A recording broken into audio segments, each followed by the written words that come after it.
Hello. What's wrong? Is that how we're starting? Really? It's just extraordinary. I mean, Oh my God. not ordinary. I mean, hello everyone. Hello. My name is Kimochi. I'm a Toastmaster, and until the end of next June 2021, I'm in charge of one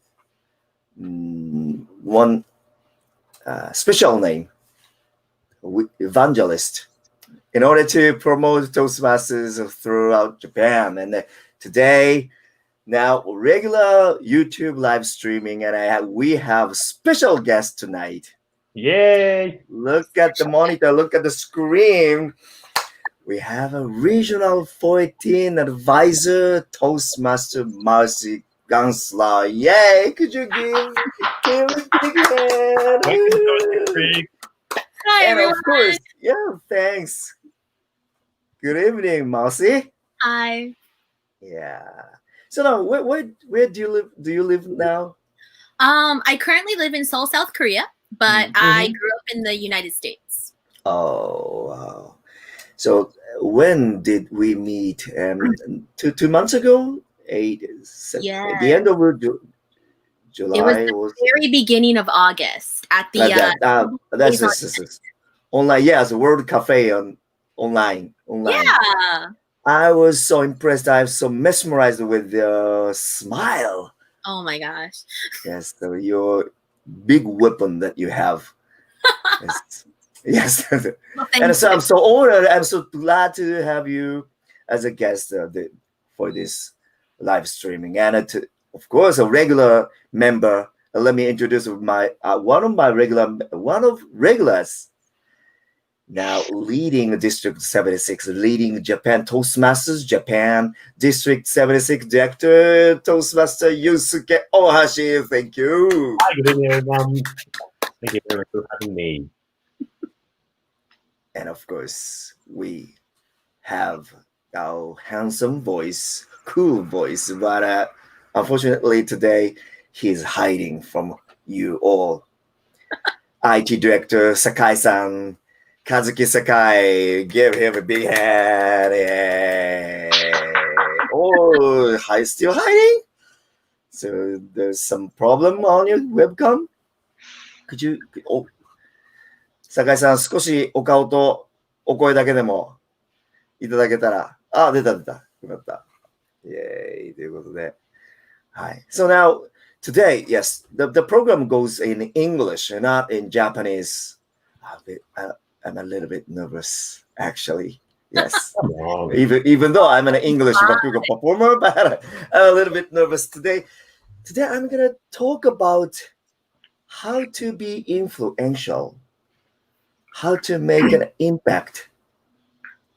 So, Toastmaster Ohashi, what makes you think about it? Why did you start talk about these two terms? I mean, influential, impact.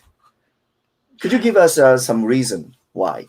Okay, well, so leadership itself has several meaning and several interpretation, but finally we need to make an output, make a result. So influential and make an impact as a result. That is widely important for everyone. So we see many multiple interpretation and points of leadership, but now at the end we need to deliver an impact. So that's the key part, and how we can maximize it. Well, I think it's a good insight for everyone. Yeah, that's the point. I mean, and we can interpret these two words, influential and impact, into multiple words. I mean, it will be a little bit hard to translate these two words into ones in Japanese. Yeah. That's why through this live streaming, we gotta find accurate expressions for these two words, influential and impact, which will lead us to be a better speaker or a better communicator. Through this activity, we're gonna be a better speaker or communicator. And with you all, the audience, that's what I'm aiming at. Is that okay? Okay. Okay. Sounds good. Now let's get started. So first, let's define. Influential or impact. So what springs up when you hear the word influential? Be influential or making an impact. What pops in your head, Marcie? There's so many different things that pop into your head right away when you hear influence and impact. I didn't know that there was no word for impact in Japanese, by the way. So thanks for that. No problem. That no influence, but no impact. Wow. Influence in and of itself is a neutral word. Like you can be a good influence or you can be a bad influence. And when I first think of the word influence, when I first hear that, I think of Ken Blanchard. Ken Blanchard said that the key to successful leadership is influence, not authority.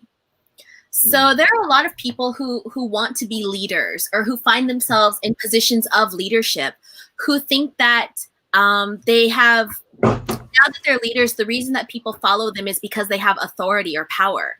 Whereas, yes, people who work in companies like that, they'll do what those people say. They'll follow those people, but they won't really follow them. They won't pour their blood, their sweat, their tears into what they're doing. They won't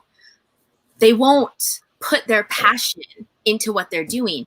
They'll just do it because you tell them to. Whereas if you are someone who has influence, if you are someone who people follow you because they believe in you, because they trust you, because they feel safe with you, they feel secure with you, that's influence. And that is vital for successful leadership.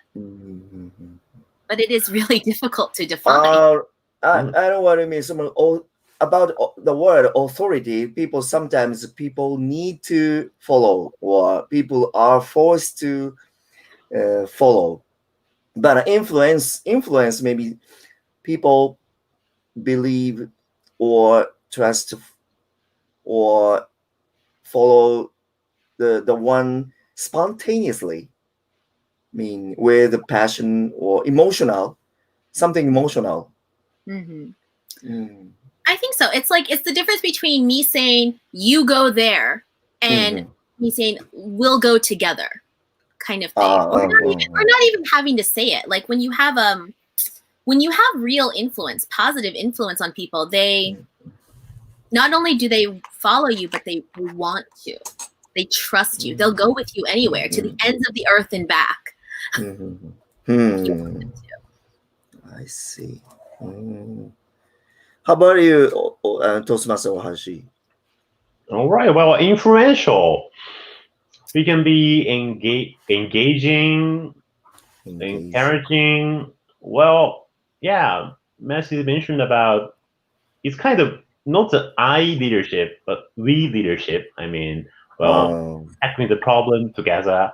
Or be influential, that is, engage members, engage others to open up more new avenues of exploration or other solutions. Or, for example, if I think that this way will be the best way, but I didn't have that as an angle, as a perspective, I would be maybe wrong.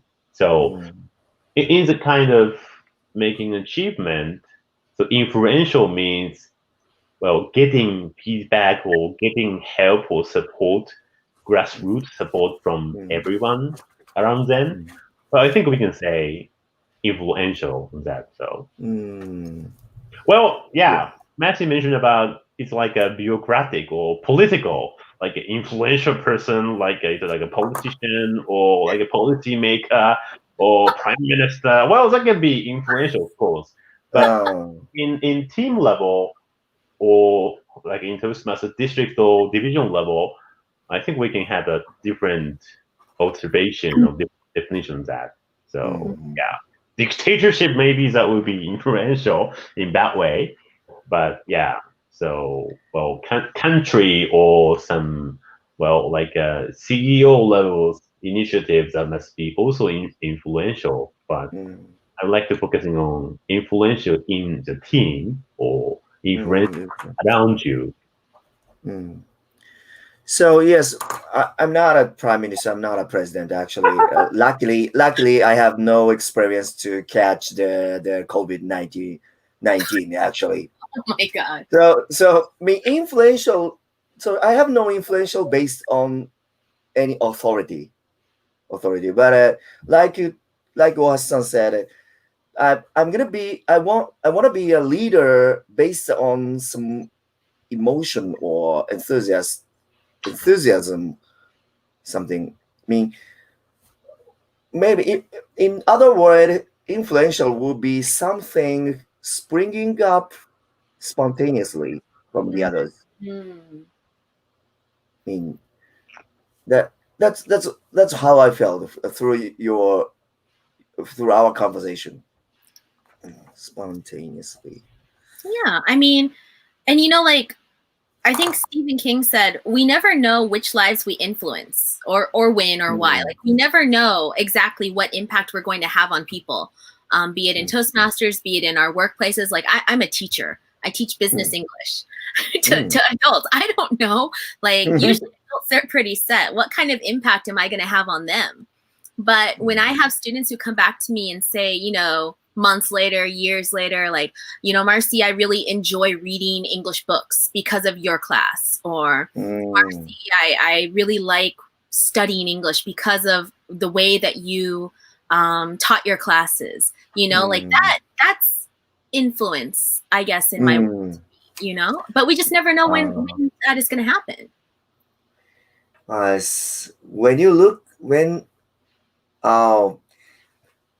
Maybe influence can be seen after we look back on something. Oh, that's right. Yeah. It's a process of evolving. So yeah, maybe we can see. Okay, how about making an impact or how to make an impact, making an impact.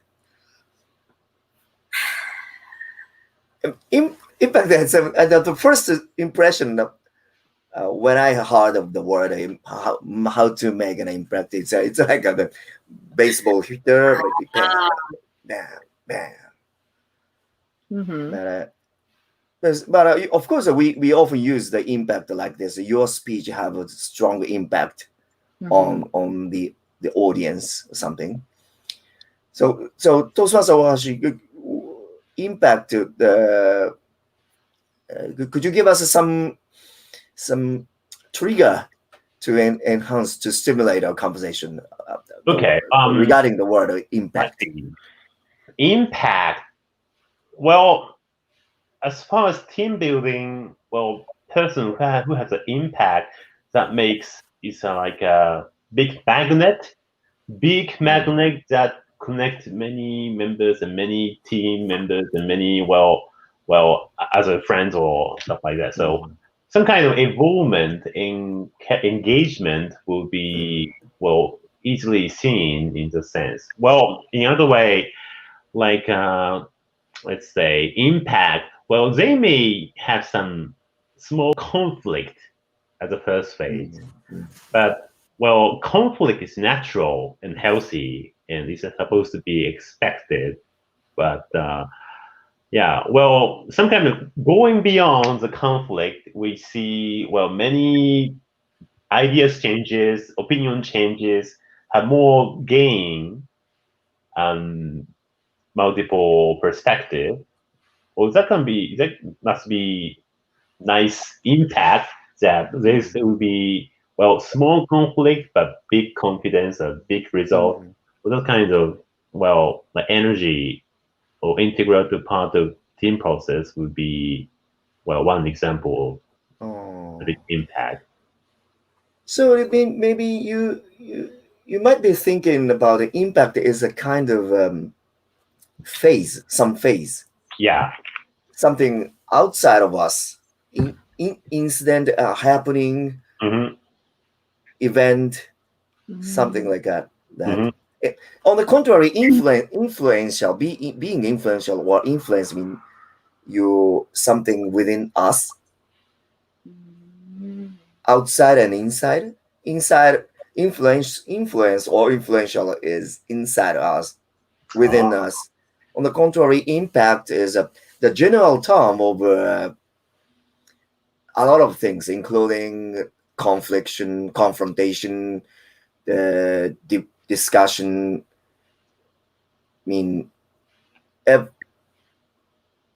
including everything through the so that's how I felt from your comment. Outside and the external thing and the internal thing. Yeah, well, that's a good explanation of that. Well, sometimes I register some problem. I mean, I see the problem and engage with members to tackle this. Yeah, well, big engagement, we're going to the same purpose and going to the same goal that is crucially important. And after that, well, I can't have the resource to, well, be with them all the day, all the time. So let them go to, well, commit to the goal. That kind of, well, like I energize you and you engage with them and I, and they going to commit. Well, that kind of process I'm now. That's why you said at first magnet or something. Yeah. How about you, Marcie? From the word impact, what do you say to it? How do you feel it from it? To be honest, I got hung up on what you said a little earlier about the baseball because I'm a really big baseball fan. And I'm from Seattle originally, so my team is the Seattle Mariners. And as you may know, we had Ichiro Suzuki on our roster for a really long time, and he had a huge impact on the major leagues in the United States. So before Ichiro was drafted and before he played on the Mariners, we had Japanese players come overseas before, but they were little known. They didn't really have the same star power that he did. Let's be real. And also, he was one of the first or the first position player who had come from Japan and succeeded in the US. And he did amazingly well. He had 10 seasons where he had 200 or more hits, 10 consecutive seasons. Nobody had done that. He broke the hitting record, the batting record for single season hits with 262, I think. And that record had stood for decades. When he went to the New York Yankees and he also went to the Marlins, you know, there were no hard feelings between teams. Normally when a player leaves to go to another team, the original fans, they feel slighted, but Ichiro had fans throughout the country, regardless of who he was playing for. And then when he finished his career with the Mariners, that was in Tokyo. His final major league game was in Tokyo. And he had a standing ovation, and people cried. I cried. Wow. But I think of the impact he had on Major League Baseball. And it's like when you drop a stone into a lake and the ripples spread out where the stone originally impacted the water. And we don't see how far those ripples are going to go. But one of the effects that we've seen from the Ichiro stardom is that now we see more Japanese players making the leap from the Japanese league to the major league in the US. We saw a bidding war over one player. I don't remember his name recently, but actually a couple of years ago, there was maybe a pitcher coming from Japan and several teams were fighting over him, which is amazing. So when I think of impact, I think of, yes, you can have an immediate impact on an organization or a team or a group or even a single person. But how we can really measure your impact and the I don't know how much influence you had, I guess, is the long term. What happens a year from now, 5 years from now, 10 years from now? And that's where I see that going. So it's like the effect, the ripple effect. How far do the ripples spread? Ripple effect. Maybe. Also, I just really wanted to talk about baseball because you had me thinking about it. You know a lot about Ichiro. Great. Sometimes when I can't sleep at night, I just watch highlights of Ichiro on YouTube. And then I get excited and I can't sleep anymore. So that's the effect he has on me. I guess that's his insomnia. See. Then from your comments from Ohashi and Marcie, and I just thought, so impact maybe is trigger, source from the origin to first step for the matters. Maybe it might have been a small step for the first time, but later I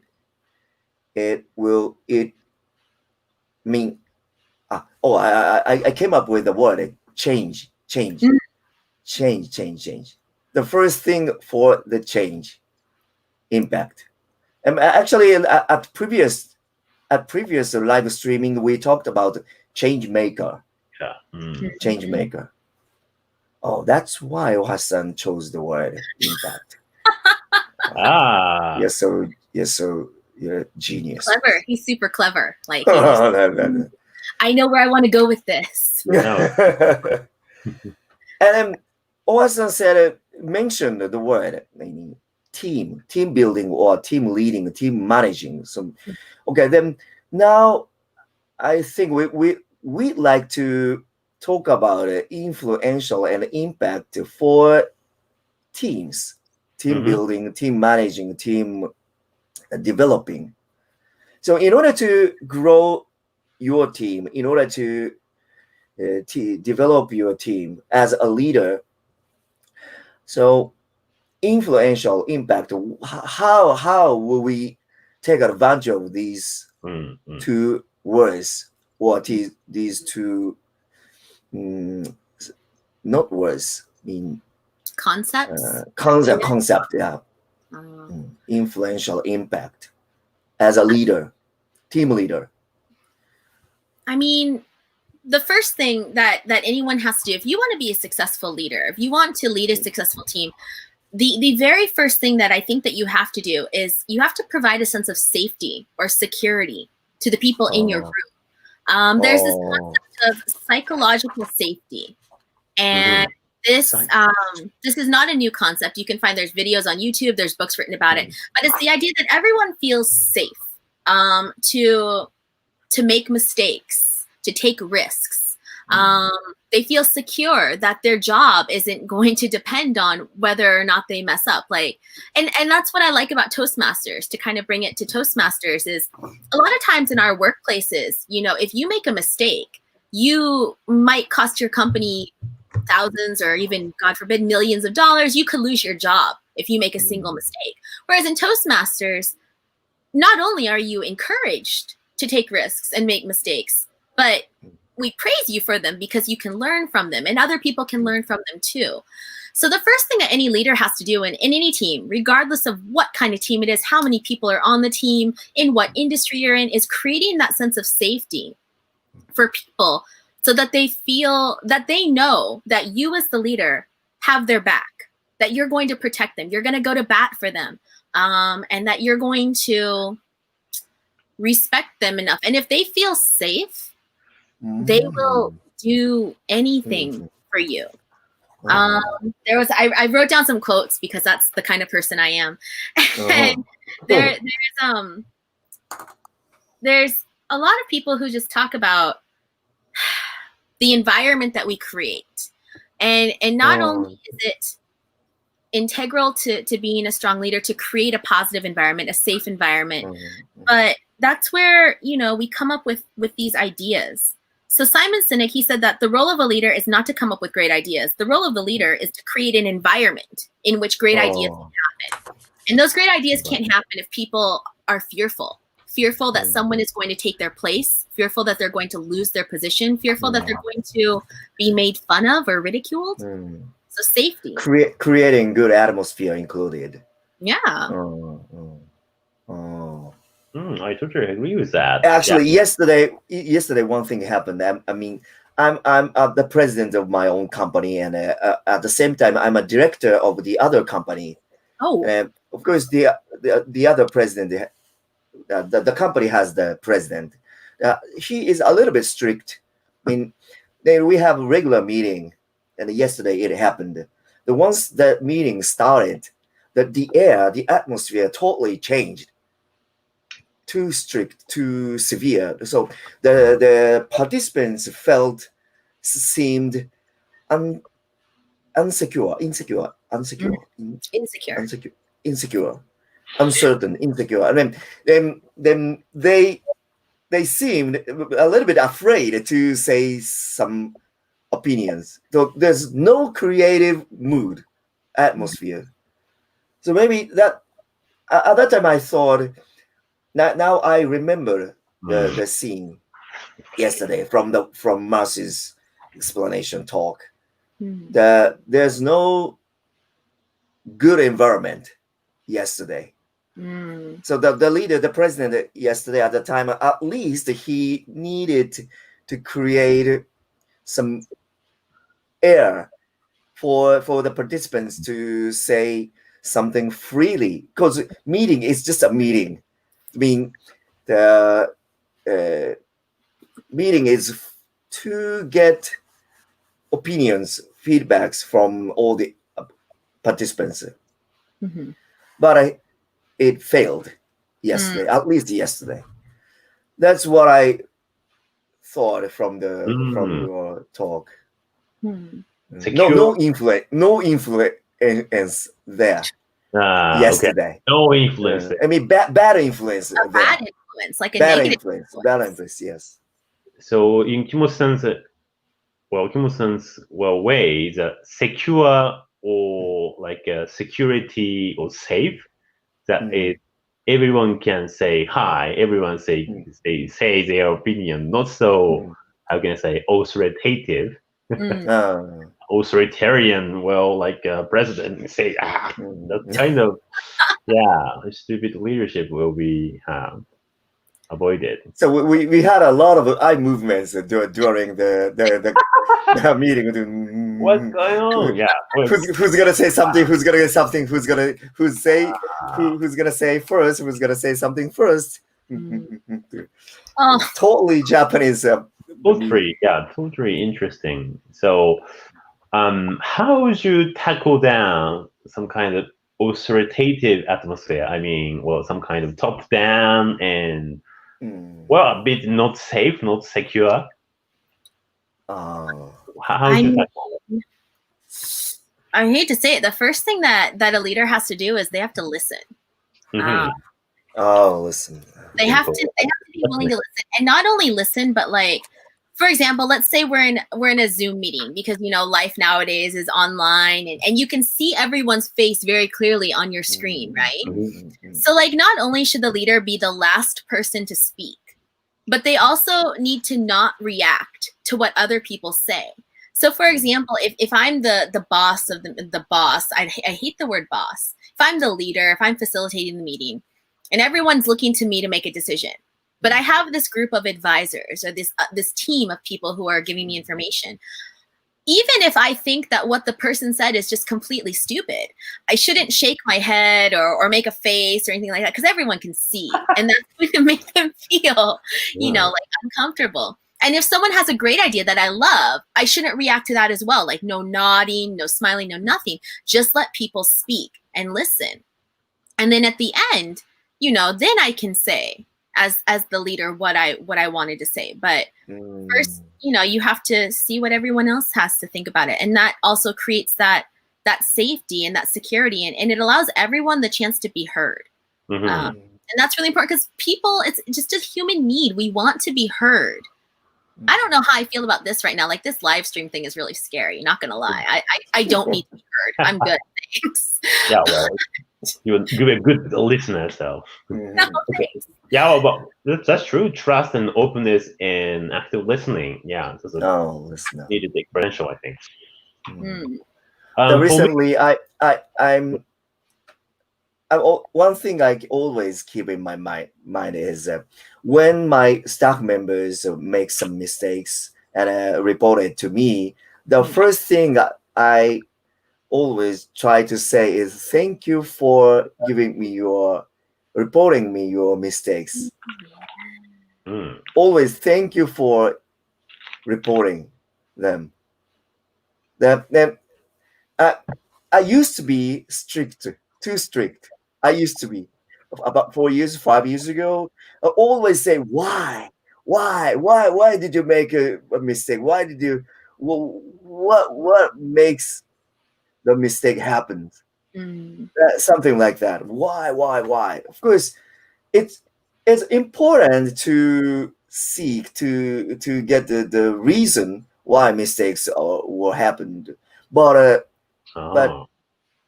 first, I thought I needed to create a atmosphere for the staff members to say anything to me. Anything. Once my staff members felt something horrible from me, they would stop reporting anything to me. I mean, that which would lead my company to destroy, ruin, the end. That's why I keep the only one thing I keep it on my mind is always say thank you for giving me your mistake, telling me, reporting me your mistakes. That's a really excellent example. Do you see your boss inside the team circle or outside the team circle? It sometimes happens. Yeah. Oh. So that's a kind of a quotation or something, but it is you. So. No, it's just my words, but yeah. Well. Yes. Yeah. Some boss is not so well, I mean, demanding absolutely, but not in the circle. I mean, not in the, how can I say, the team. So yeah, they're just kind of out there. I had a boss because I'm a teacher and I usually work for other places. I don't have my own academy or anything like that. And I had a manager once who was terrifying. Was just absolutely terrifying. And anytime she called my name, my stomach would just kind of knot up and I'd break out in a cold sweat because she had this reputation. And I remember very clearly, it was like my first month teaching there. And I was really nervous. I was more nervous than I am now. And she called me over to the desk. And here's how you know that this office culture was really kind of toxic is that this huge office, 20 instructors, nobody would speak during the break times. People would be in their office. We're teachers. It happens, yeah. So she called me over to her desk. She sent me a message and it popped up on my computer, Marcie, come over. And I was just like, oh my God, what did I do? And so I walked over and I walked really slowly and I stood there and I had my head down and I was just like, yes. And she was like, I've been watching your classes. Yes. So all the stomachs there were twisted in the class. Oh my gosh, she gets worse. She's like, I've been watching your classes. And she called me, and I'm just like, monitoring all the it's like a big brother or something. A big brother is watching or something like that. But it gets even worse because then she's like, and I like what I see. And I'm like, oh my God, start with that. So, it's about leadership and influence and impact. It's creating that environment where people aren't scared to walk to your desk. And I think that you do a good job if even if your employees are telling you, hey, boss, listen, I just made a mistake and it's going to be like this. You're like, you know what? Thank you for trusting me to come tell me that instead of making me find out later when a small mistake becomes a huge mistake. That's right. That is. Yeah, I don't want to be a big brother kind of a boss or authoritarian. So, okay, first thing, in order to make a good environment, a good atmosphere, first thing, listening. Listening is comes first. I mean, for the team leader, as a team leader, to develop a good team, listening to be influential.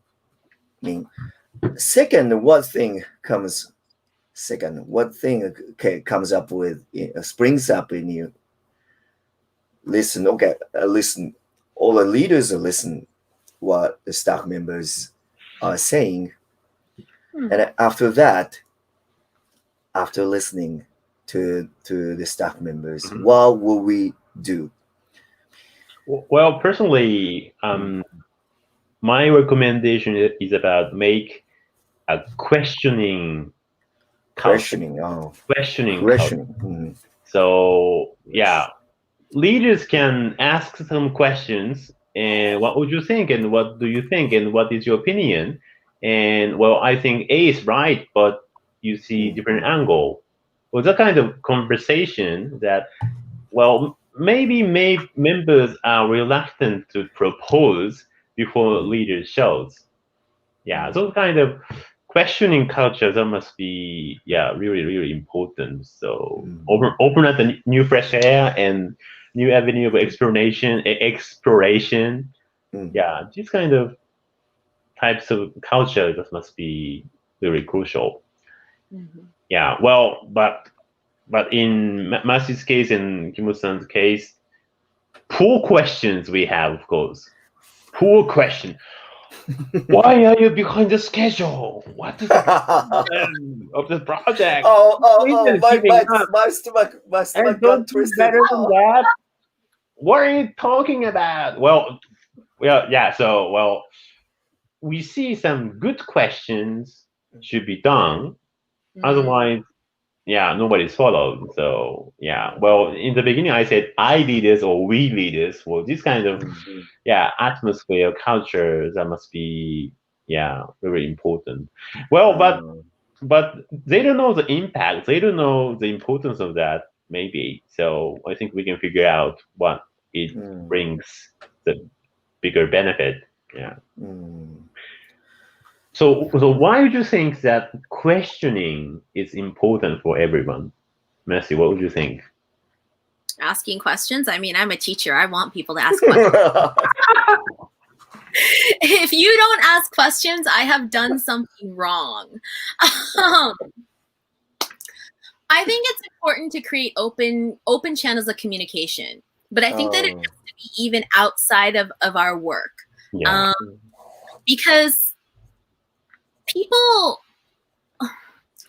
will work for your company, but they won't put in time beyond that. They won't put in their heart and soul into something if it's just a job to them. But if you create, like, I hesitate to use this word, but it's the only one that's popping in my head right now. Like, if you create a family, if you create that sense of belonging, and you create that sense of respect, where I'm going to ask you your opinion, and I want to hear what you have to say, and I genuinely care about you and your thoughts, people will put their everything into what you're doing. And that's so good leaders tell the reason why they're asking the questions. Not even tell the reason, but good leaders make the why apparent, like, and because they actually care.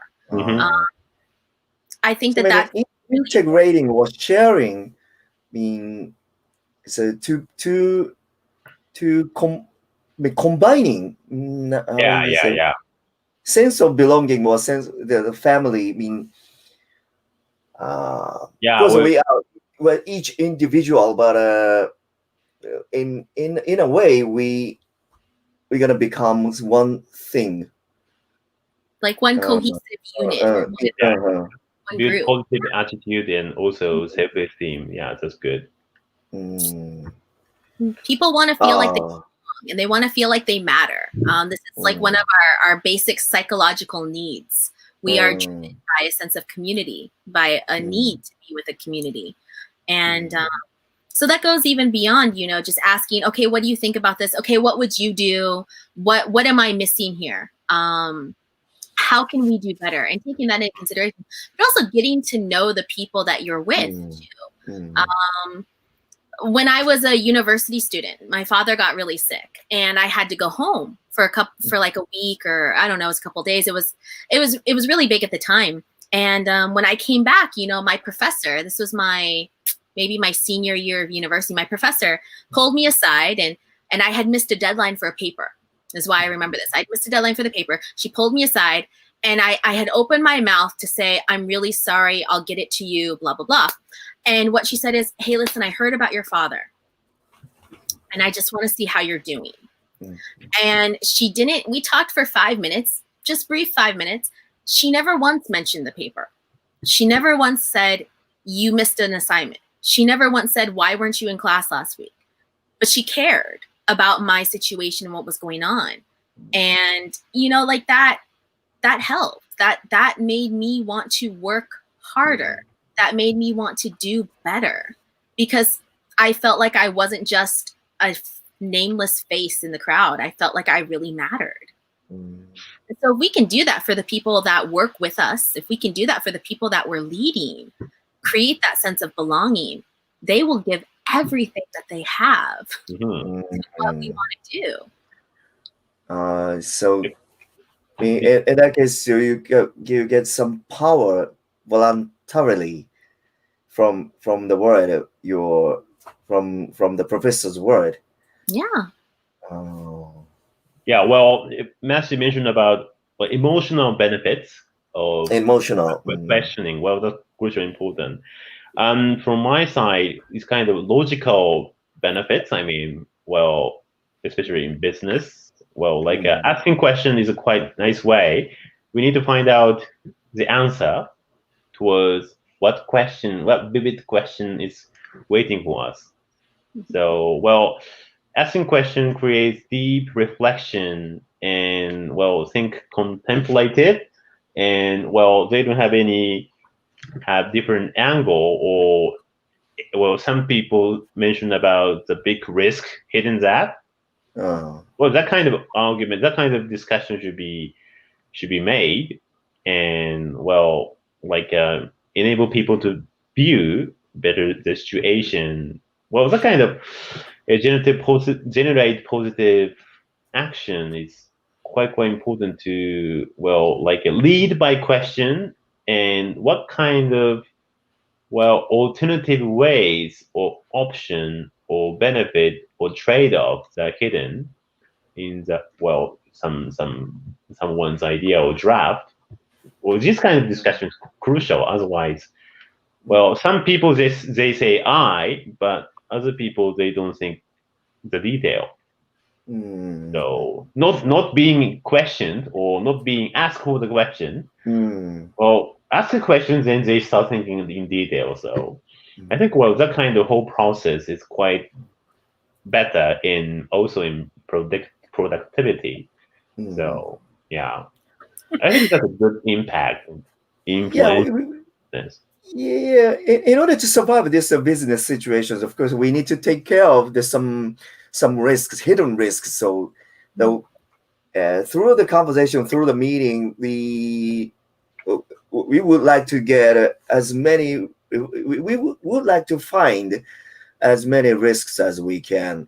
So, in order to make it happen, before those technical conversation. Like Marcie said, we need to create develop some trust between each other. That's why, like Ohashi-san said, questioning, meaning giving some questions in order to integrate with each other. Between listening and answering, questioning. For whatever ice-breaking question or anything, personal question, anything will be fine, as long as it relates to develop a better relationship, right? Sorry, I'm laughing because I feel like your job is really difficult today because you have people coming from completely different backgrounds. Like you have myself, I know that I'm more like feeling and emotional. My major is psychology. And then you have Ohashi-san who's like, no, business, like logic. You're trying to combine. Well, yeah. That's what facilitators are for. That's like what facilitators are for. No problem. Emotional perspective and business perspective, that is also nice to match. Yeah, they balance, and it's not one or the other. Like you have to have some of both. I think that sometimes I'm too emotional and I get too involved with people and people's lives, and I feel that, and it can hurt. It can make it difficult to be a leader. Whereas some people who are only focused on logic or who are only focused on metrics, numbers, they forget the human factor. And that can make it difficult for people to want to follow them. So you have to have a balance somewhere. Excellent. Yeah. It's like the houses. I mean, houses always have a foundation, base, right? Saying, that I think that these parts are coming from the Marcie's something emotional, trust, believing, right? And after that, after we got a good, strong, powerful, stable foundation, it's about time for us to talk about something technical to be a good team, right? That's as a facilitator, that's how I what? No, I think you're doing great. Now 12 people are watching this live streaming. So anyone 30, 14 people now, the number is raising up quickly. So now 14 people, please. We would like to get some comments from you all, so don't be hesitant. Just feel free to leave your comment on the YouTube channel. Okay. Sorry for interrupting the conversation. If you have 1,000 or 10,000 or million viewers in the day, so I know. Well, we don't have so much PR on that, so they're not seeing. Well, so now let me put some personal experience as a leader. 4 years ago, I used to be 3 years ago, I used to be a VPE at the club, the first club that I joined, Toastmasters Club. And at the end of 2017, of course, that at the end of the term, the president at the time quit Toastmasters Club because since I was too strict to him. As the VPE, I requested a lot without thinking about taking care of him. Really? The president should be blah blah blah. President should be blah blah blah. The business person should be blah blah blah. So you need to tackle a lot of things. You need to be a lot of should, a lot of must, a lot of frame. Ideal posture, ideal figure as a president. So it's my request were a kind of burden on him, and then he lost how interesting Toastmasters Club is. How enjoyable Toastmasters Club is. I mean, he lost something emotional because of me. He lost his trust. So as a team leader, of course, the VPE is a kind of vice president, so it's not a top leader, but because of me, the team was ruined. And then the next term, I got in charge of president at the club. In that case, the different individual joined the officers. Some female there, young female there. Our team has had different perspectives in each other. At that time, I throw away my mind, meaning should be something. I throw away such kind of ideas. Instead of that, I always keep to create a good atmosphere, to be a good listener, to accept anything from the other officers. And I always keep questioning, like Ohashi-san said. How are you, or is your situation good or bad, or do you have some problems in Toastmastering, or do you have some trouble? No, everything is all right, something like that. Not yes, no question, open style questions. And then after 1 year later, I mean, at the end of the term, all the officers gave me said about the year with me. It was fantastic year, the most fantastic year that I've ever had. That's what they said. I mean, that's the big impact to me, in my life. Wow. As a leader, team leader. Ever since I changed my attitude, I changed my style. That don't say should be. And instead of that, ask anything, accept anything. Wow, that's a nice story. That happened in my Toastmastering history. So A year term? You do year-long officer terms in your clubs? As a president, 3 years ago. 3 years or 4 years ago. 1 year? 1 year. normally we do, by the way. Oh, really? Yeah.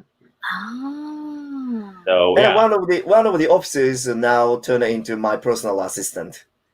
She quit her company and she joined my company. Wow. Wow. That's Lovely story. He joined. She's no, not he. She is my personal assistant. Wow.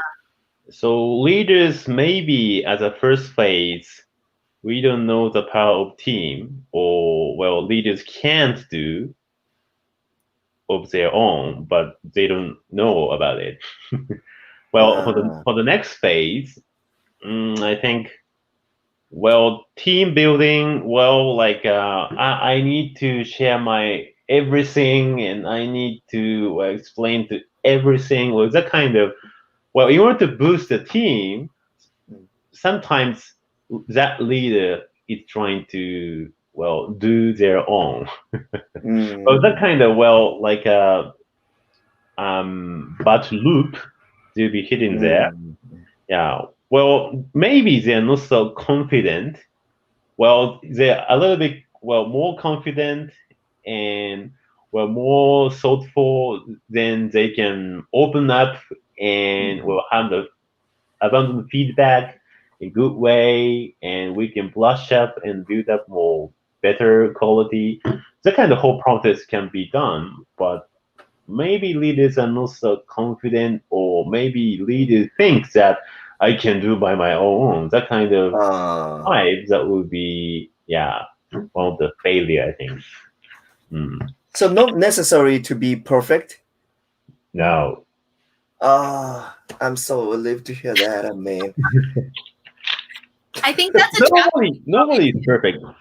Yeah, like nobody's perfect, but we feel like once you're at a certain level that you have to be perfect, or you have to know everything, right? But a great leader, I think a hallmark of a great leader and somebody who can have an impact on other people is somebody who can admit that they don't know everything, or that they're wrong. I think that's even more powerful than the idea that you can admit that I was wrong, I made a mistake, I'm sorry. It's huge. And so often people don't see that. Look at my government.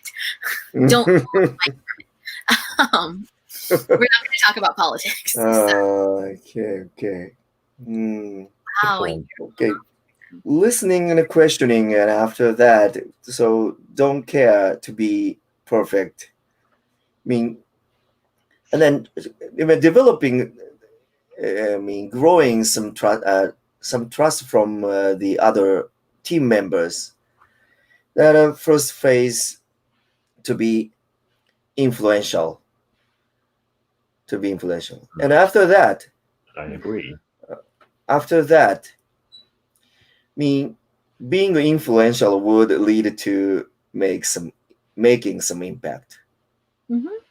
Is it right? I think that's a safe path to go down. So no terrifying atmosphere, no scary atmosphere. All the staff members are not afraid to say anything. Insecure.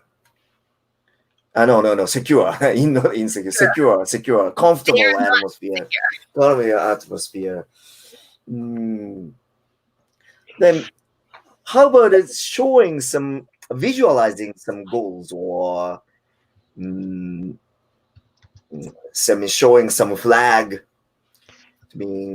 visions, or you have some good materials to stimulate our conversation. Kimochi-san already summarized what we have mentioned in talk. So just a little bit touching up with some other aged people as a big leader side quote. Quotations. Good. Right. I'd like to read it.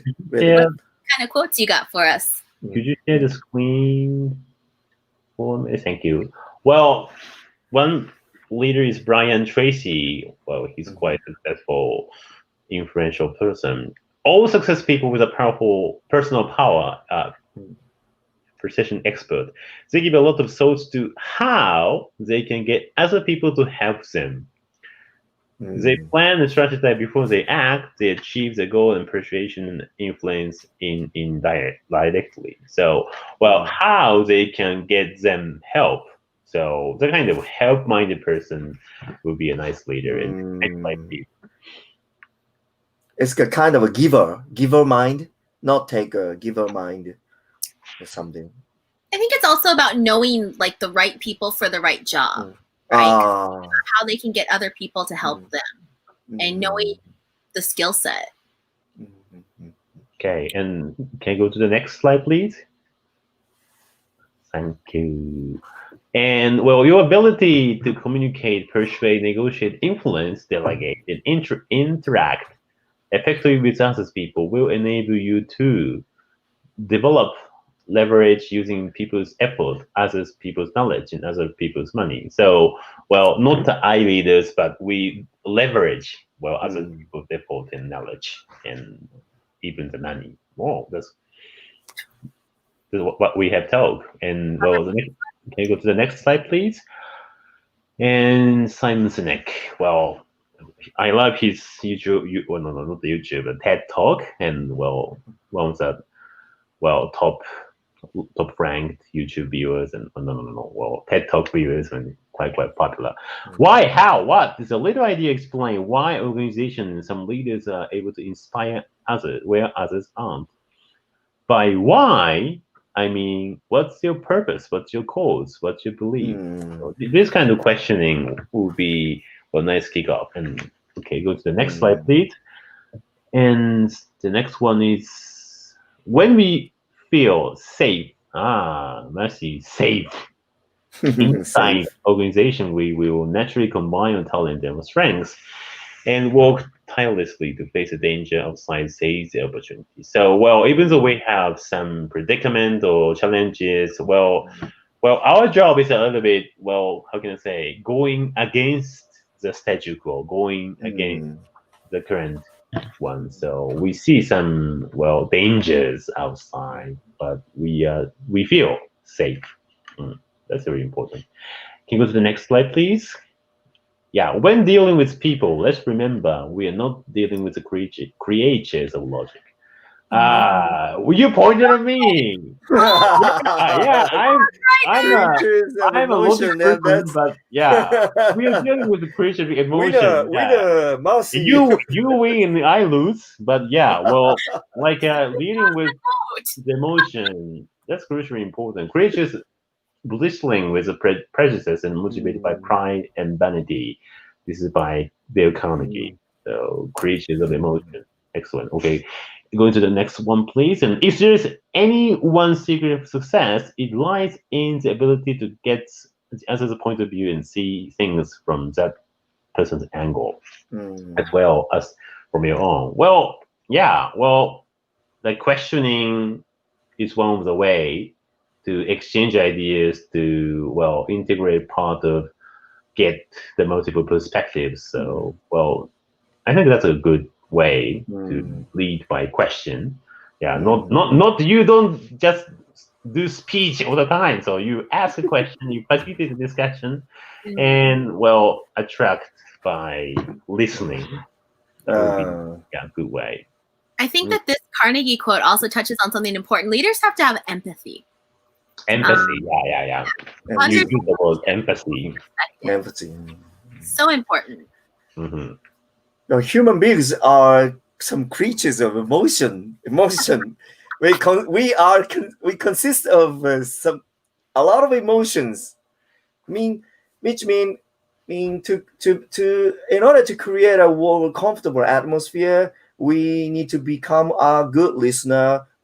In order to keep the atmosphere warmly, we need to be a good questioner, which means a lot of communication skills are necessary in order to open the door of your team members, in order to persuade our ideas to the others.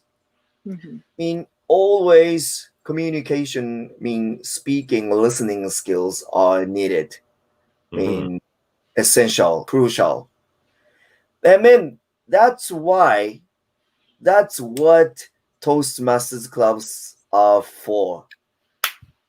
Right? I'm a good.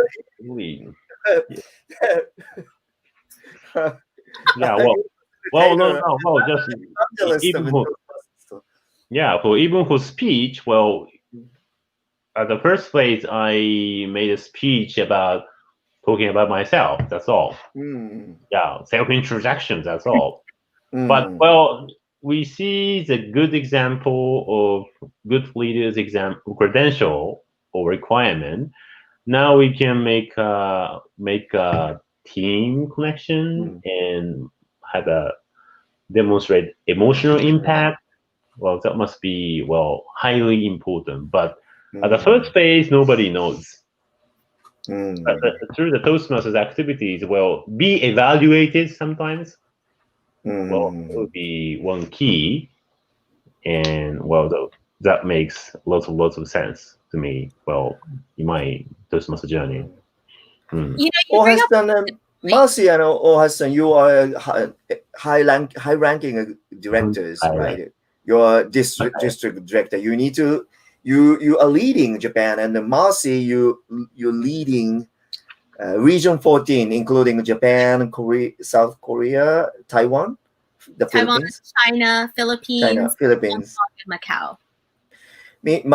Including Macau. So you have a lot of team members. You too have a lot of team members, right? But you have no authority. You are not a prime minister. You are not a dictator. You're not a president. You are not a big brother, right?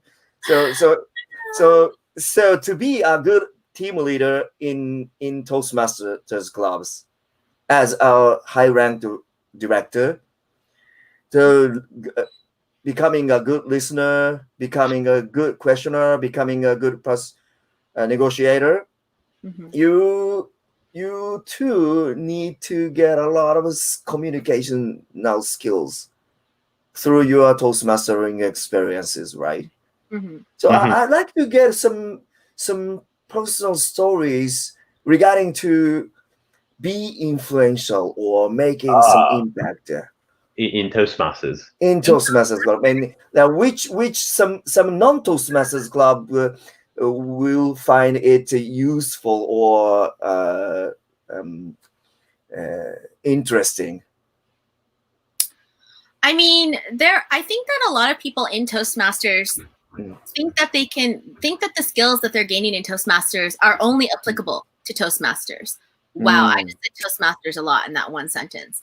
But the skills that I've gained have helped me in every aspect of my life.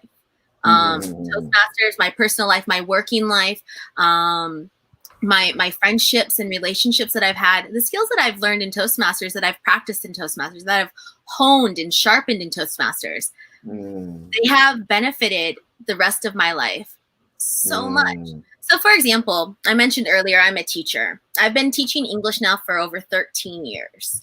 I've taught every age group imaginable. I've taught preschool, elementary school, middle school. I spent 7 years teaching high school. I taught a year of university, doing my internship in the States. And for the past 2.5, almost 3 years, I've been teaching adults, business English, presentation skills, negotiations, meetings, and things like that.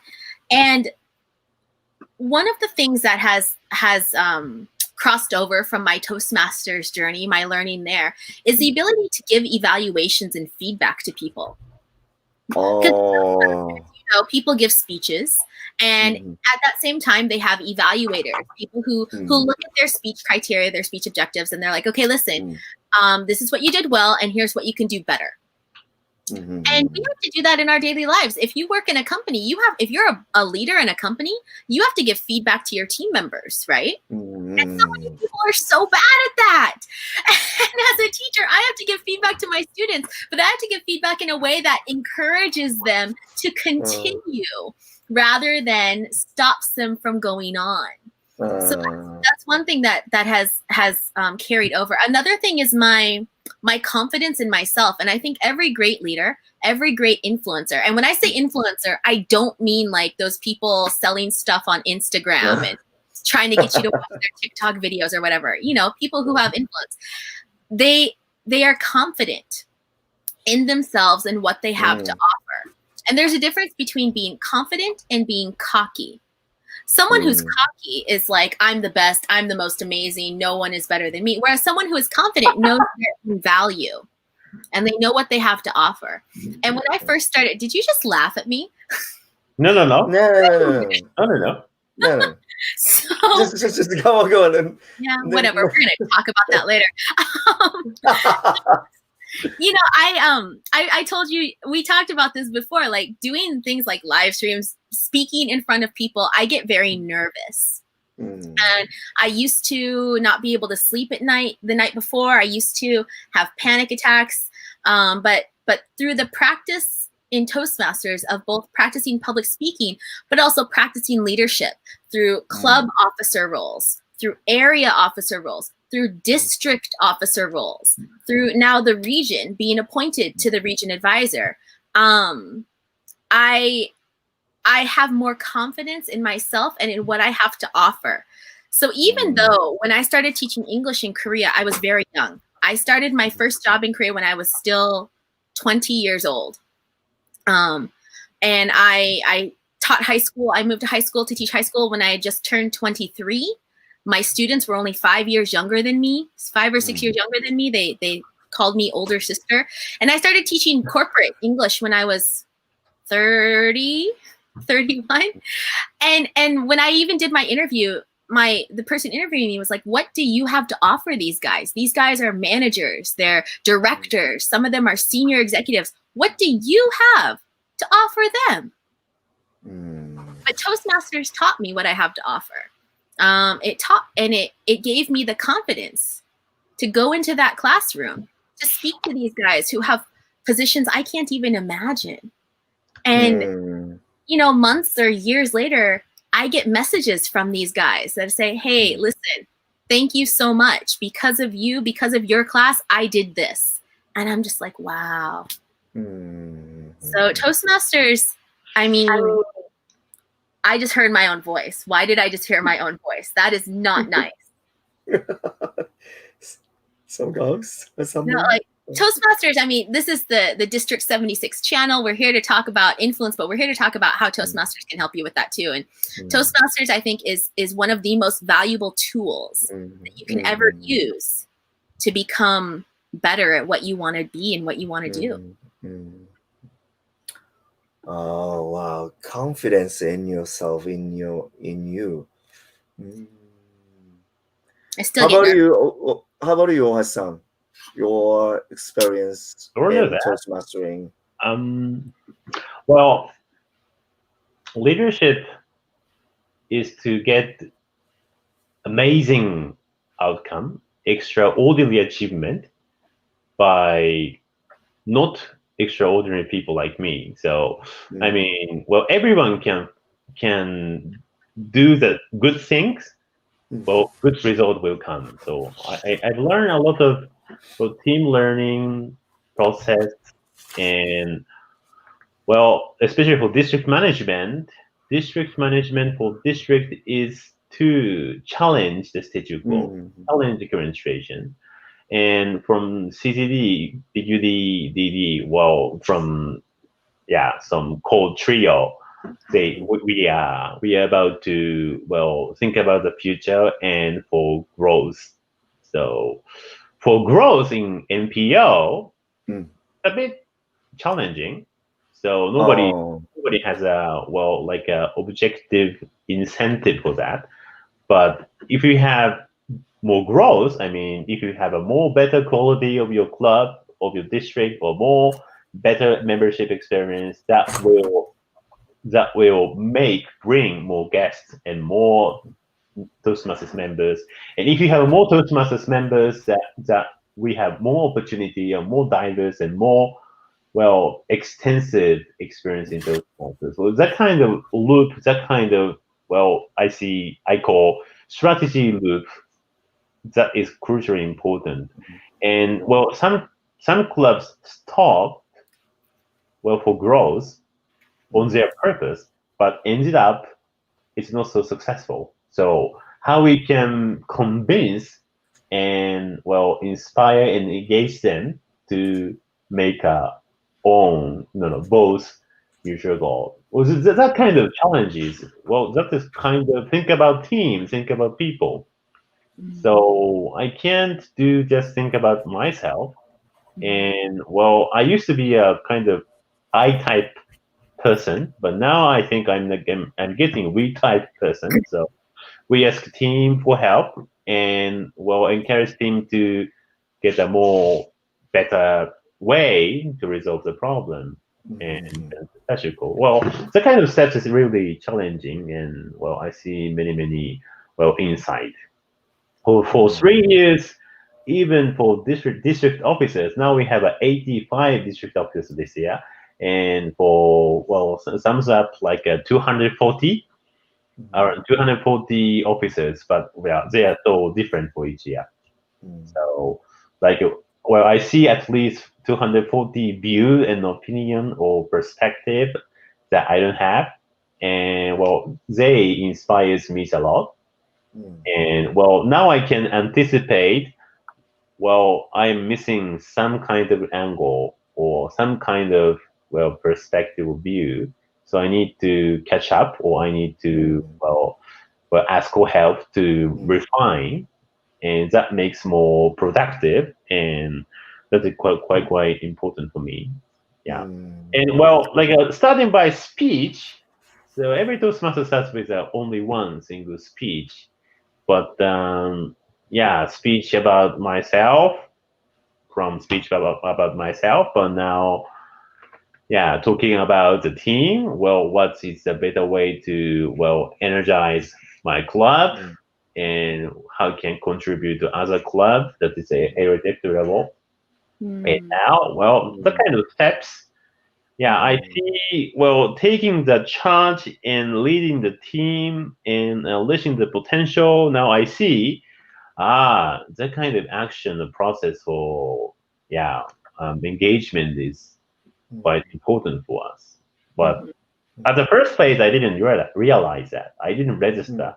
I didn't recognize it as that kind of the depths. But Now I see the whole picture. Yeah, that's quite interesting and interactive and integrative. So every year I see many insight and many different experience that I didn't have. So yeah. So yeah, nice environment to boost me up so quickly. Okay, nice, great. We got a comment. Can I talk about the comment? Yeah. We've got 2 comments from Toastmasters. So Toastmaster Taka, thank you. You agree with our opinions. Yeah, evaluations are really essential or fruitful skills to survive through the real world. And Suzuki-san, Toastmaster Suzuki, Toastmasters allow us. But yes, I mean he's talking about the diversity or something, different age, different genders, different perspectives. So really interesting. Maybe the worldwide organization, non-profit organization, that's the big advantage that Toastmasters Club has, right? That's what he is talking about. And through your comments, I mean, Ohashi-san and Marcie, I mean, today I myself feel some influence from you too. I mean, actually, my Toastmasters journey started in 2015, 5 years ago. It was the first aim, the first target that I had is to improve my English skills. That's the only thing that I aimed. But day by day, year after year, my mind changed, and then now last term as a division director, I thought I stopped my career as a Toastmaster. I thought, but I met Toastmaster Ohashi and a district director, and now that as an evangelist, I'm with him. I mean now Toastmaster Ohashi. And now I met you, Marcie, as a regional advisor, higher ranked officers than district director, right?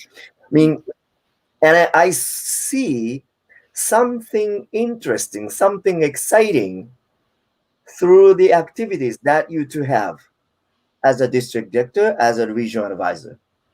So in the near future, not now, not near. I mean, I'm not sure. A couple years later, in couple years, or in 5 years, 10 years, I'm gonna be a district director.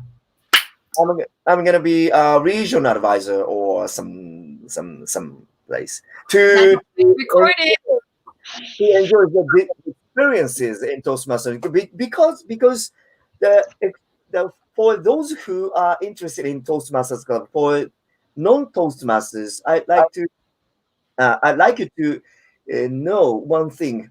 I mean, in surviving the real world is of course sometimes we have something dangerous, like we need to take some risk, we need to face some confrontation. It's also under pressure, it's so tough. But of course in Toastmasters Club world, of course we have something tough sometimes, but overall no risk. As in addition to the world without any risks, we are able to get many types of experiences. I experienced vice president, division directors, evangelist, always rich of experiences. But now, Ohashi and Marcie gave me another perspective as a district director, as a regional advisor. Even now, I've been influenced from these two great people, Toastmasters. That's the big secret why people are into Toastmasters Club. So so non-Toastmasters, why don't you join Toastmasters Club regular meetings?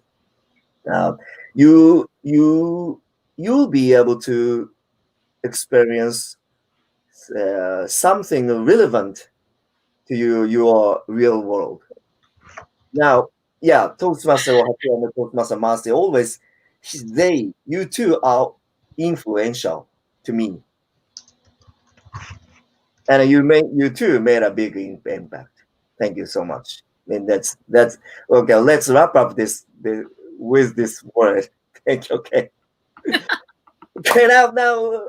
Now, we're gonna talk about the next live streaming. Next live streaming. Now, under the COVID-19 situation, we need to create a better online meeting situations, right? We need to think about which kind of computers we need to buy, which kind of microphone system, which kind of web cameras are needed. A lot of things we need to think about in order to get a better online meetings. Now, our IT director, Toastmaster Sakai, will tell us how to make a good online meetings. So now, Toastmaster Sakai, could you give us some comment? Of course, it's okay in Japanese. Okay. No. So, nothing. No. Okay. Then anyway, next live streaming will be held on Sunday, October 11th, 7 p.m. Okay. So don't miss it. Okay. And then why don't you subscribe it to our YouTube channel? Okay, anyway, thank you so much, Marcie and Toastmaster Ohashi. Toastmaster Marcie, I had a wonderful time with you too. And thank you so much for your comments, the audience. Okay, see you next week. Thank you. Night. Bye-bye.